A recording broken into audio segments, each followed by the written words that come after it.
Students, last video में हमने पढ़ा था वंडरवाल फोर्सेस के बारे में और हम स्टडी कर रहे थे टाइप्स ऑफ वंडरवाल फोर्सेस।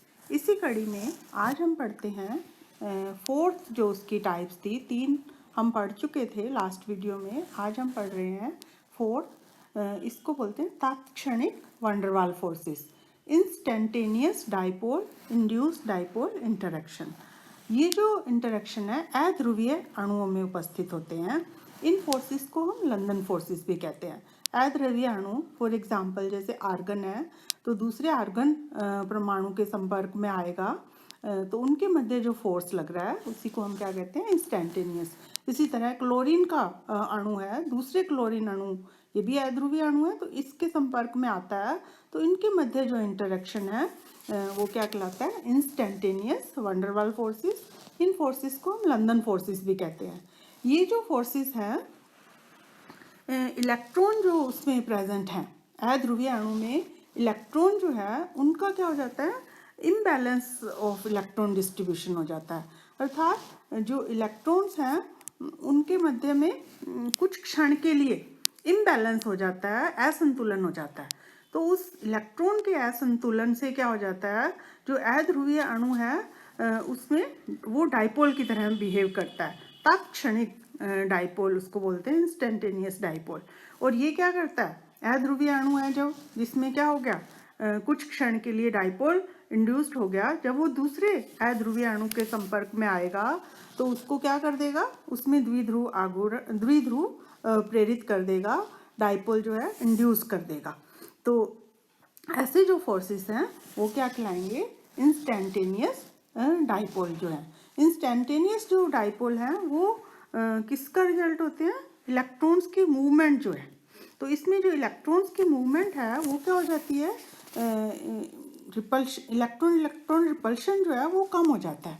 और जो इलेक्ट्रॉन और न्यूक्लियस है, जो नाभिक है और इलेक्ट्रॉन जो है उसके मध्य जो अट्रैक्शन है वो क्या हो जाता है, बढ़ जाता है, जिससे इलेक्ट्रॉन का क्या हो जाएगा, इम्बैलेंस हो जाएगा। एक साइड में इलेक्ट्रॉन डेंसिटी इंक्रीज हो जाएगी, दूसरे साइड में क्या हो जाएगी, कम हो जाएगी। तो जिस साइड में इलेक्ट्रॉन डेंसिटी इंक्रीज होगी वो किसकी तरह हो जाएगा, नेगेटिव पोल की तरह। और जिस साइड इलेक्ट्रॉन डेंसिटी कम होएगी वो किसकी तरह हो जाएगा, पॉजिटिव पोल की तरह।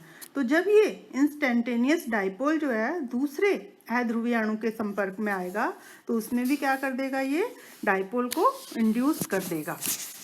ये जो लंदन फोर्सेस होते हैं ये एक्सट्रीमली शॉर्ट रेंज होते हैं और बहुत ही क्या होते हैं, वीक होते हैं। ये जो लंदन फोर्सेस हैं, जैसे जैसे अणुओं का मॉलिक्यूलर वेट बढ़ता है अथवा मॉलिक्यूलर जो वॉल्यूम है, उनका आयतन जो है वो बढ़ता है, अथवा नंबर ऑफ पोलराइजेबल इलेक्ट्रॉन्स की संख्या बढ़ती है, तो ये लंदन फोर्सेस क्या हो जाते हैं, इंक्रीज हो जाते हैं। तो जैसे जैसे साइज इसका कम होगा, लंदन फोर्सेस जो है वो क्या हो जाएंगे, कम हो जाएंगे। फॉर एग्जांपल हीलियम, नियॉन और ऑर्गन की बात करें तो लंदन जो फोर्सेस है ऑर्गन में सबसे मैक्सिमम होंगे, जबकि हीलियम में क्या होंगे, सबसे कम होंगे।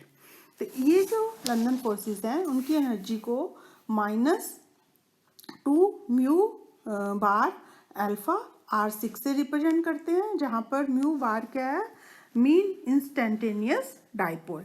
यानी कि जो डाइपोल प्रेरित हुआ था, इंस्टेंटेनियस कुछ क्षण के लिए हुआ था, उसका जो माध्य है वो किससे रिप्रेजेंट करते हैं, म्यू माइनस से। अल्फा पोलराइजेबिलिटी है और आर क्या है, डिस्टेंस है बिटवीन इंस्टेंटेनियस डाइपोल और इंड्यूस्ड डाइपोल के बीच में। तो आई क्या है यहाँ पर, आयोनाइजेशन एनर्जी ऑफ स्पीशीज है। R6 है, सॉरी R6 है। इसको E को -3I अल्फा 4R6 से भी रिप्रेजेंट करते हैं, जहाँ पर I क्या है, आयोनाइजेशन एनर्जी ऑफ स्पीशीज है। तो ये तो था वंडरवाल फोर्सेस होते क्या हैं। अब नेक्स्ट टॉपिक हम पढ़ते हैं, factor affecting the van der Waals forces, van der Waals बलों को प्रभावित करने वाले कारक। तो सबसे पहले है number of electrons in A molecule. तो इलेक्ट्रॉन्स की संख्या जो है मॉलिक्यूल्स में वो क्या करती है, वंडरवाल फोर्सेस को अफेक्ट करती है। तो ये इसके क्या हो जाते हैं, number of electrons in A molecule जो है वो क्या हो जाते हैं, समानुपाती होते हैं किसके, डिफ्यूजन ऑफ इलेक्ट्रॉन, जो क्लाउड है उसको डिफ्यूज करने के समानुपाती होते हैं। तो ये किसके समानुपाती हो जाएगा फिर? वंडरवाल फोर्सेस के। जैसे जैसे वंडरवाल फोर्सेस इंक्रीज होंगे उनके मेल्टिंग पॉइंट और बॉइलिंग पॉइंट भी क्या हो जाएंगे? इंक्रीज हो जाएंगे। मोस्ट कॉमन एग्जाम्पल है नियॉन और ऑर्गन का। तो ऑर्गन में वंडरवाल फोर्सेस क्या होते हैं? नियॉन की अपेक्षा क्या होते हैं? अधिक होते हैं। इसके बाद है नेक्स्ट है मॉलिक्यूल साइज, मॉलिक्यूलर साइज। तो जैसे जैसे अणु का आकार बढ़ता है वैसे वैसे लंदन फोर्सेस जो हैं वो भी क्या हो जाते हैं? इंक्रीज हो जाते हैं, क्योंकि जैसे जैसे साइज बढ़ेगा उनमें पोलराइजेशन जो है, इलेक्ट्रॉन्स डिस्ट्रीब्यूशन का जो इम्बैलेंस है वो क्या हो जाएगा? इंक्रीज हो जाएगा, असंतुलन बढ़ जाएगा, जिससे वंडरवाल फोर्सेस भी क्या हो जाएंगे? इंक्रीज हो जाएंगे, बढ़ जाएंगे। इसके ये क्या होते हैं? समानुपाती होते हैं। नेक्स्ट है टेम्परेचर। तो वंडरवाल जो फोर्सेस होते हैं वो क्या होते हैं? मूवमेंट ऑफ मॉलिक्यूल के क्या होते हैं? टेम्परेचर जो है उससे मॉलिक्यूल्स की जो मूवमेंट है वो क्या हो जाती है? इंक्रीज हो जाती है। तो जैसे ही मूवमेंट इंक्रीज होगी तो डिस्टेंस जो है मॉलिक्यूल के बीच में क्या हो जाएगा? बढ़ जाएगा। डिस्टेंस बढ़ेगा तो वंडरवाल फोर्सेस क्या हो जाएंगे? डिक्रीज हो जाएंगे। अर्थात टेम्परेचर बढ़ाने से वंडरवाल फोर्सेस जो है वो क्या होते हैं? घटते हैं। नेक्स्ट है प्रेशर। तो ये प्रेशर के क्या होते हैं?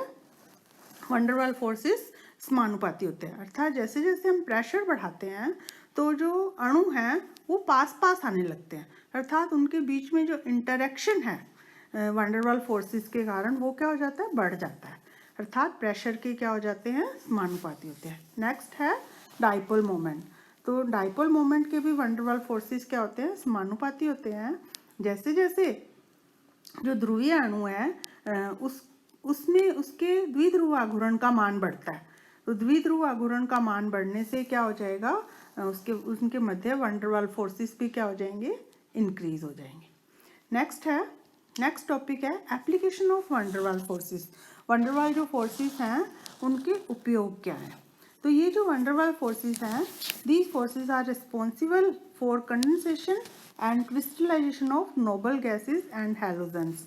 तो जो इनर्ट गैसेस हैं उनका जो संघनन है, उनका जो कंडेंसेशन है अथवा क्रिस्टलाइजेशन है उसमें ये क्या हो जाते हैं? वंडरवाल फोर्सेस के कारण ही ये उनका कंडेंसेशन किया जा सकता है। नेक्स्ट है हार्डनेस ऑफ सर्टेन सॉलिड। कुछ सॉलिड क्या होते हैं? बहुत ही हार्ड होते हैं, तो वो भी उनके लिए भी क्या रिस्पॉन्सिबल होते हैं? Van der Waals forces. वंडरवाल फोर्सेस के कारण ही कुछ सॉलिड जो हो जाते हैं हार्ड हो जाते हैं। जैसे जैसे वंडरवाल फोर्सेस इंक्रीज होंगे उनकी हार्डनेस भी क्या हो जाती है? इंक्रीज हो जाती है। नेक्स्ट है दीज जो वंडरवाल फोर्सेस हैं deviation of real gases from ideal behaviour. जो वास्तविक गैसें हैं उनका आदर्श गैसों से जो विचलन है उसको भी हम वंडरवाल फोर्सेस के द्वारा क्या कर सकते हैं? एक्सप्लेन कर सकते हैं। नेक्स्ट है हम जूल थॉमसन जो इफेक्ट है उसको भी हम वंडरवाल फोर्सेस के द्वारा क्या कर सकते हैं? एक्सप्लेन कर सकते हैं। तो नोबल जो गैसेस हैं उनके जो मेल्टिंग पॉइंट और बॉइलिंग पॉइंट हैं वो हाई क्यों हैं? उनके लिए भी क्या होते हैं? वो वंडरवाल फोर्सेस उनके मध्य जो हैं वो रिस्पॉन्सिबल होते हैं।